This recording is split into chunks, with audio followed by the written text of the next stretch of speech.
Salut à tous, j'espère que vous allez bien. Donc, je reviens encore vers vous pour vous parler des choses de cette réalité du visible. Alors, comme je le dis constamment dans mes vidéos, que Salomon dit qu'il n'y a rien de nouveau. Ce qui a été, c'est ce qui est et c'est ce qui sera encore. Et que le physique est le reflet du non visible. Et que le Créateur, par son verbe, parle tantôt d'une manière, tantôt d'une autre. Et l'on y prend point garde. Alors, toi qui m'écoutes aujourd'hui, si tu ne prenais pas garde autrefois, dès à présent, commence à prendre garde par rapport à ce que tu peux voir, par rapport à ce que tu peux entendre, par rapport à ce que tes sens peuvent percevoir au travers de la nature. Analyse bien la situation, retiens ce qui est bon et transmets-le également à tes enfants afin qu'ils puissent sortir de l'ignorance parce qu'il y a une formule qui dit que l'homme, la femme, l'enfant, l'être, la créature périt faute de connaissance. Donc il est primordial pour nous de fusionner avec le savoir pour avoir une meilleure vision des choses. Et nos pères, nos mères, dans les temps d'autrefois, ont toujours eu à appuyer leur dire, pas des métaphores, des énigmes, des paraboles, les éléments de la faune, de la flore. Et ils ne peuvent pas aller au-delà, car nous sommes contenus dans un globe où nous avons eu la création, la naissance dans un globe et nous ne pouvons pas aller au-delà. Est-ce que vous comprenez? Alors, je reviens vers vous encore avec une vidéo par rapport au titre qui est L'ange Gabriel est-il le véritable géniteur du nommé Jésus-Christ? Alors, donc, pour comprendre cela, on va aller premièrement dans le livre de Deutéronome et vous allez analyser également après moi, vous allez vérifier après moi pour comprendre ce qui, l'action, la scène qui s'est produite, vous allez analyser parce que pour attraper un criminel, il faut utiliser l'objet du crime. Est-ce que vous comprenez? Et vous ne devez pas oublier que dans toutes les communautés, dans tous les villages, dans toutes les tribus, il y a ce qu'on appelle des rites. Est-ce que vous comprenez? Et on va lire en fait un, on va lire en fait un test qui, par rapport au Malawi. Mais vous devez comprendre, si vous lisez, si vous allez aller voir, si vous allez dans Google pour voir en fait par rapport à ce qui se passe au Malawi, c'est ce qui s'est passé dans beaucoup de pays, dans beaucoup de villages. Et ça se produit également, ça se produit toujours. Est-ce que vous comprenez? Mais néanmoins, on va dans Google. Vous allez comprendre que le livre qu'on appelle la Bible, c'est de la poésie. Et c'est à partir des histoires réelles, des faits réels, les faits de société. C'est ce qui est mentionné là. Et c'est là pour nous amener à comprendre. Parce que ce qui se passe à Douala, ce n'est pas toujours ce qui se passe je sais pas, en France ou bien en Asie ou bien, je sais pas, dans un pays de l'Asie là-bas. Est-ce que vous voyez? C'est d'une manière néanmoins, d'une manière ou d'une autre. Est-ce que vous comprenez? Donc, on va dans le livre de Deutéronome au chapitre 22, à partir du verset 23 au verset 27. Il est dit, c'est très très important, c'est détail que nous allons vous partager avec vous et comme j'ai dit, analyser avec nous. Alors, il est dit, si une jeune fille vierge est fiancée et qu'un homme la rencontre dans la ville et couche avec elle, vous les amènerez tous deux à la porte de la ville, vous les lapiderez et ils mourront. La jeune fille pour n'avoir pas crié dans la ville et l'homme pour avoir déshonoré la femme de son prochain. Tu ôteras ainsi le mal du milieu de toi. Mais si dans les champs que cet homme rencontre la jeune femme fiancée, lui fait violence et couche avec elle, l'homme qui aura couché avec elle sera seul puni de mort. Tu ne feras rien à la jeune fille, elle n'est pas coupable d'un crime digne de mort, car il en est de ce cas comme de celui où un homme se jette sur son prochain et lui ôte la vie. La jeune fille fiancée que cet homme a rencontrée dans les champs a pu crier sans qu'il y ait eu personne pour la secourir. Alors, personne pour la secourir. Alors, là, on parle en fait de Marie. Selon les Bibles classiques de Marie, et on sait qu'elle a été fiancée à un personnage qu'on appelle Joseph, selon les Bibles classiques, et que après, avant que Joseph ait eu à consommer en fait le mariage ou bien consommer sa femme, qu'ils puissent dormir ensemble, Marie a été trouvée enceinte, elle est tombée enceinte. Alors, là, ce qu'on vient de lire dans le livre de Deutéronome, on liste en fait, c'est un précepte qui, euh, euh, euh, qui condamnent en fait ceux qui sont en marge de cette loi-là, qui sont en marge du fait que, voilà, si quelqu'un rencontre une jeune fille et abuse d'elle, voilà ce qui va arriver, ainsi de suite. Donc, j'ai déjà fait des enseignements, un enseignement par rapport à ça, mais sauf que dans ce cas-ci, on va vous montrer encore un autre aspect des choses. Vous allez comprendre en fait qui est l'ange Gabriel qui est venu. Pourquoi on l'appelle l'ange Gabriel? Pourquoi on l'a nommé l'ange Gabriel? Est-ce que vous comprenez? Et vous allez voir en fait une similitude avec ce qui s'est passé, ce qui se passe au Malawi par rapport à l'homme hyène. Vous pouvez regarder dans Google. Est-ce que vous voyez? Parce qu'il y a un rite là-bas qu'on appelle le Kusa Fumbi. Le Kusa Fumbi. Vous pouvez regarder, vous allez voir. Donc c'est par rapport aux jeunes filles qui n'ont pas encore connu l'homme, donc il faut passer par, on doit les dépuceler, même les veuves également, donc passent également par ce rite-là. Alors, nous allons aller dans le livre de Luc. Dans le livre de Luc. Dans le livre de Luc. Livre de Luc. Le chapitre 1, le verset 26 à 31. 26 à 31. Il est dit: au 6e mois, l'ange Gabriel, donc il y a un personnage dans les Bibles, dans cette poésie-là qu'on a nommé l'ange Gabriel, fut envoyé par Dieu. J'ai fait déjà des enseignements pour démontrer qu'en fait que Dieu c'est toi, c'est moi et la femme c'est une déesse. J'ai fait des enseignements pour démontrer cela. Alors, celui qui n'est pas content, ben, tant mieux pour lui. Donc, ouais, c'est toujours normal que tu acceptes ou n'acceptes pas, c'est pareil quoi. Ok, tu es toujours en train d'accomplir la loi. Au 6e mois, l'ange Gabriel fut envoyé par Dieu dans une ville de Galilée appelée Nazareth auprès d'une vierge fiancée. Auprès d'une vierge fiancée. Donc une vierge qui était fiancée. Et vous allez comprendre que le rite qui se parle en prenant l'exemple, parce que là j'ai pris le Malawi, ça se passe dans d'autres pays également, c'est par rapport aux vierges également. Et cette vierge, sauf que il y a encore un autre titre, c'était qu'elle était vierge, mais elle était fiancée. Est-ce que vous voyez? Et elle, c'était une jeune fille. Alors, donc, auprès d'une vierge fiancée à un homme de la maison de David, nommé Joseph, le nom de la vierge était Marie. Le nom de la vierge était Marie. Et il est dit que l'ange entra chez elle et dit, 2 points, je te salue, toi à qui une grâce a été faite, le Seigneur est avec toi. Ça, c'est un langage, ça c'est la chat, c'est de la chat en fait, parce que celle-là, elle est jeune, elle est naïve en fait. Est-ce que vous comprenez? Donc ce monsieur va utiliser en fait de la chat, il va utiliser en fait des paroles pour pouvoir la convaincre, pour l'amener en fait à accepter en fait le rite qui doit se manifester sur elle. C'est comme ça que même les parents, les mamans même, entraînent leurs enfants, filles, à pouvoir obéir, à pouvoir aller faire en fait ce rite. Est-ce que vous voyez? Même les hommes également, les parents hommes également, essaient de convaincre les enfants garçons mâles de traverser par exemple le rite de la circoncision. Est-ce que vous comprenez? Donc voilà, donc c'est pareil d'une manière ou d'une autre. Alors, le Seigneur est avec toi. Troublé par cette parole, Marie se demandait ce que pouvait signifier une telle salutation. L'ange lui dit, ne crains point. Vous voyez? Donc, qu'elle ne craint pas, parce que l'acte, c'est normal, c'est un rite ancestral. Ce qu'on va faire avec toi, c'est ce que tes parents, tes grands-parents, tes tantes, tes sœurs, tes grandes sœurs ont eu à traverser d'une manière ou d'une autre. Ne crains point. Marie, car tu as trouvé grâce devant Dieu. Et voici, tu deviendras enceinte et tu enfanteras un fils et tu lui donneras le nom de Jésus. Est-ce que vous voyez?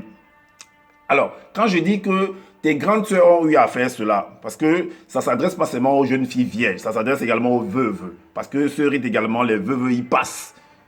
Est-ce que vous voyez? Même parfois, même les femmes mariées même, est-ce que vous voyez, qui ont des problèmes de stérilité et ainsi de suite. Alors, on sait par rapport au cas de la maman de Samson que j'ai fait là, par rapport à la vidéo que j'ai eu à faire. Alors, vous allez comprendre que cette vidéo, ce qu'on vient de lire là par rapport à Luc 1, à partir du verset 26 à 31, est similaire. Elle est un cas similaire à celui de Juge 13, 2 à 3. Allons dans Juge. Juge 2. Juge chapitre 13, verset 2, 3. Il est dit, il y avait un homme de Tchoréa, de la famille des Danites, et qui s'appelait Manoach. Sa femme était stérile et n'enfantait pas. Alors, là, il est dit un ange de l'Éternel. Est-ce que vous comprenez? Mais plutôt là-bas, on a dit l'ange Gabriel. Est-ce que vous voyez? Dans Luc, on a dit, il a été mentionné, là, on l'a appelé, on l'a attribué le nom de l'ange Gabriel. Par contre, ici, là, on dit l'ange de l'Éternel. Est-ce que vous comprenez? L'ange de l'Éternel est apparu de la même manière que l'ange Gabriel est apparu à Marie. C'est de la même manière que l'ange de l'Éternel est apparu également à la femme de Manoach. Est-ce que vous comprenez? Alors, et qu'est-ce que l'ange va lui dire? Un ange de l'Éternel apparut à la femme et lui dit, voici, c'était une femme mariée, mais elle était stérile. On va lire en fait l'article, vous allez comprendre. Un ange de l'Éternel apparut à la femme et lui dit, voici, tu es stérile et tu n'as point d'enfant, tu deviendras enceinte et tu enfanteras un fils. Donc, de la même manière qu'on a dit, on a adressé également des paroles à Marie. Maintenant, on va aller comprendre c'est quoi un ange. Bien que nous l'avons déjà expliqué maintes fois dans nos partages, on va néanmoins encore entrer dans des versets pour vous expliquer c'est quoi. Si l'ange est-il, pour savoir si l'ange est un homme ou pas. Alors, dans le livre de Juge toujours, au chapitre 13, puisque au verset 3, il a été appelé un ange de l'Éternel. On dit, un ange de l'Éternel apparut à la femme et lui dit, voici, tu es stérile et tu n'as point d'enfant, tu deviendras enceinte et tu enfanteras un fils. Et au verset 6, il est dit, la femme alla dire à son mari, un homme de Dieu, ça change. Au lieu de ange de l'Éternel, ça devient un homme de Dieu. Maintenant, au verset 8, il est dit, Manoach fit cette prière à l'Éternel. Ah, Seigneur, que l'homme de Dieu, là il revient encore à l'homme de Dieu. Donc lui aussi, de la même manière que sa femme a dit l'homme de Dieu, lui aussi répète l'homme de Dieu. Maintenant, au verset 10, il est dit qu'elle courut promptement donner cette nouvelle à son mari et lui dit, voici l'homme. Donc, ça quitte de ange Gabriel, l'ange de l'Éternel, l'homme de Dieu. Ça revient à l'homme. Est-ce que vous comprenez? Voilà pourquoi on va aller dans Hébreux 1 au verset 7. Il est dit de plus, il dit des anges, celui qui fait de ses anges des vents. On fait des anges, il fait de ses anges des vents. Et de ses serviteurs une flamme de feu. Est-ce que vous voyez? Maintenant, on va dans Jean 3 au verset 8, vu que l'ange a été comparé à un vent ou à une flamme de feu. Oui, parce que l'homme est un feu dévorant. L'homme est fait de feu. Voilà. Donc, alors il est dit ici, le vent souffle où il veut et tu en entends le bruit, mais tu ne sais d'où il vient. Ça, c'est une manipulation, un maniement, en fait, comme tu maniais, en fait, l'épée, le muchako. Est-ce que vous voyez dans les films chinois, donc là, on est en train de manier, en fait, la parole. Donc, le vent souffle où il veut et tu en entends le bruit, mais tu ne sais d'où il vient ni où il va. Il en est ainsi de tout homme qui est né de l'esprit. Donc, comme j'ai toujours dit que nos pères, nos mères, dans les temps d'autrefois, ont toujours eu à pu leur dire, par des métaphores, des énigmes, des paraboles, des éléments de la faune et de la flore, les éléments de la nature. Est-ce que vous voyez?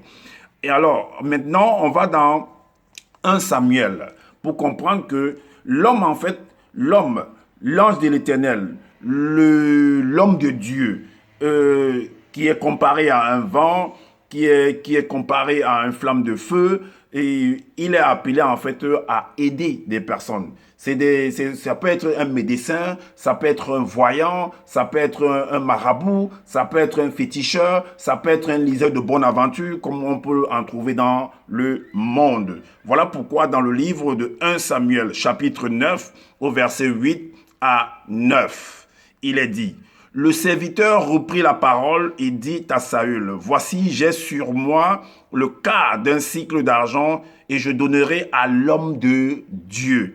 À l'homme de Dieu.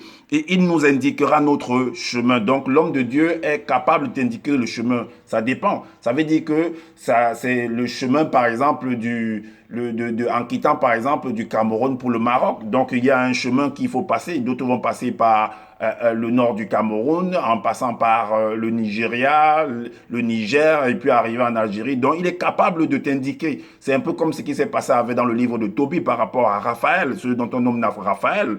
Alors, donc, au verset 9, il est dit, autrefois en Israël, quand on allait consulter Dieu, on disait, on ne dit plus homme de Dieu, mais on dit Dieu maintenant. On disait deux points, venez et allons au voyant. Donc, ça quitte de homme de Dieu, ça va dans Dieu, et puis maintenant, ça va dans voyant. Donc, c'est un voyant. Alors, car celui qu'on appelle aujourd'hui prophète, donc ça quitte de voyant, maintenant ça vient dans prophète. Et on va voir, prophète s'appelait autrefois le voyant. Le voyant. Est-ce que vous comprenez? Alors, on va lire dans l'article pour comprendre quelque chose, la relation avec ce que nous venons de lire là par rapport à Samuel et la relation avec Marie qui est réellement le géniteur de Jésus. Alors, il est dit ici que, on va commencer par où là?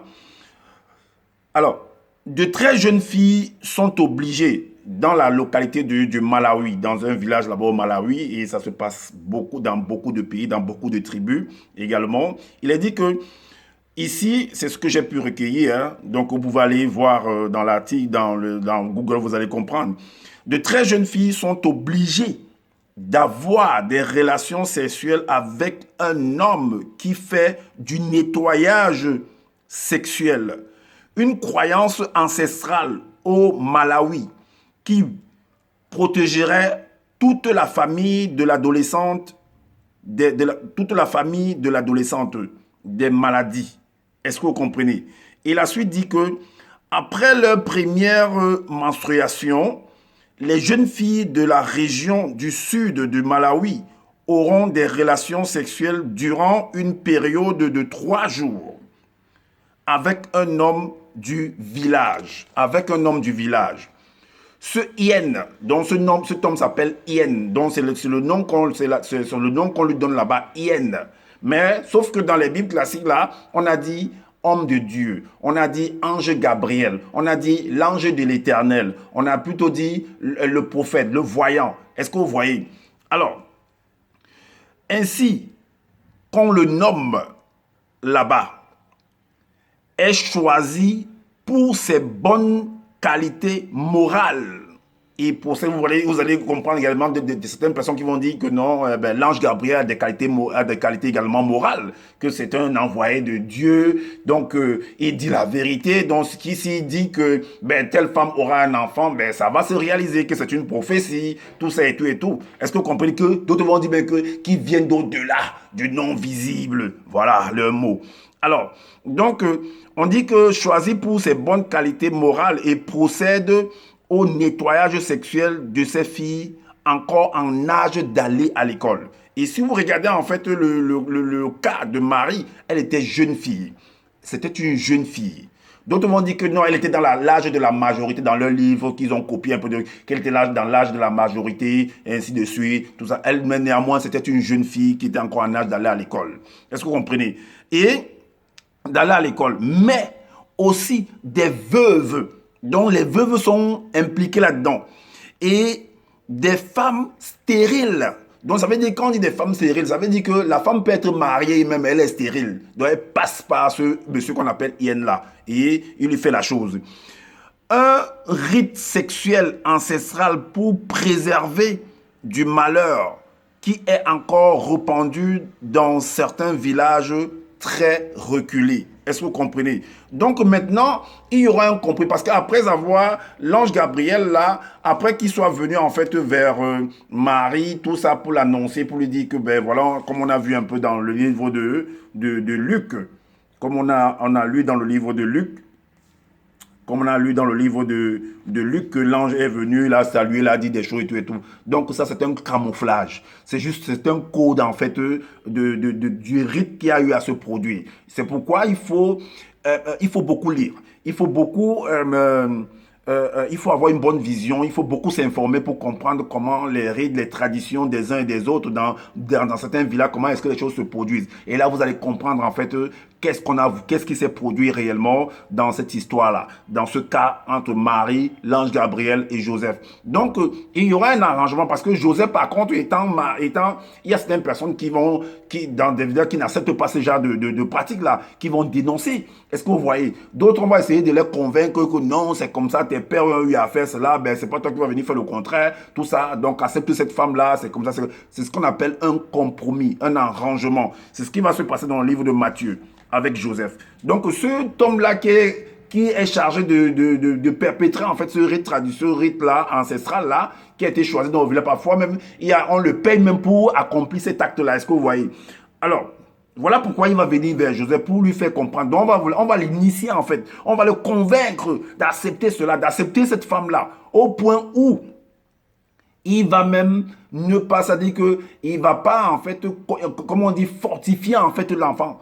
Parce que quand ta femme est enceinte, ben, il faut fortifier. C'est des termes qu'on utilise en fait au pays. Il faut fortifier l'enfant. Voilà pourquoi dans Matthieu 1, le chapitre 1, 19 à 20, il est dit: Joseph, son époux, qui était un homme de bien et qui ne voulait pas la diffamer, donc essayer de dénoncer cet acte-là, de dénoncer ce qui s'est produit, parce qu'il ne peut pas accepter que lui, les fiancés, ils comprennent, on l'amène là-bas pour que... il n'acceptait pas ça, ça veut dire qu'il avait déjà un peu quand même l'esprit ouvert, on va dire dans ce sens-là, mais néanmoins, il va tomber quand même dans l'arrangement. Est-ce que vous comprenez? Et voilà pourquoi il dit, se proposa de rompre secrètement avec elle. Il s'est proposé de rompre, mais on va le convaincre. Est-ce que vous voyez? Comme il y pensait, voici un ange du Seigneur lui apparut en songe et dit: Joseph, fils de David. Donc, soit c'est le collègue de Gabriel là qui est apparu à lui, ou soit c'est Gabriel lui-même qui est venu Parce que il y a des initiés dans ce truc-là, en fait, que ce soit... Dans ces initiations, on retrouve des femmes et des hommes qui sont là, en fait, qui sont des garants de ces traditions-là, de ce rite-là. Il faut que beaucoup de choses se passent comme ça en Afrique du Sud, un peu en Tanzanie, au Malawi, comme on a cité là. Donc, alors, comme il y pensait, voici un ange dont il était en train de penser, de réfléchir en fait. Comme il y pensait, voici, ça le traumatisait en fait. Ça trottait il était choqué en fait. Donc, comme il y pensait, voici un ange du Seigneur lui apparut en songe et dit: Joseph, donc un ange du Seigneur, parce qu'un homme, en fait, cet homme, c'est un seigneur également. Donc, il peut envoyer, en fait, son homologue, il peut envoyer son confrère, son acolyte, son collègue, d'aller parler à ce fiancé-là. Alors, il dit: Joseph, fils de David, ne crains pas de prendre avec toi Marie, ta femme. C'est la même chose que Gabriel a dit à Marie, que ne crains point du tout et tout, tu vas être enceinte et tout. Voilà. Donc, ta femme... Car l'enfant qu'elle a conçu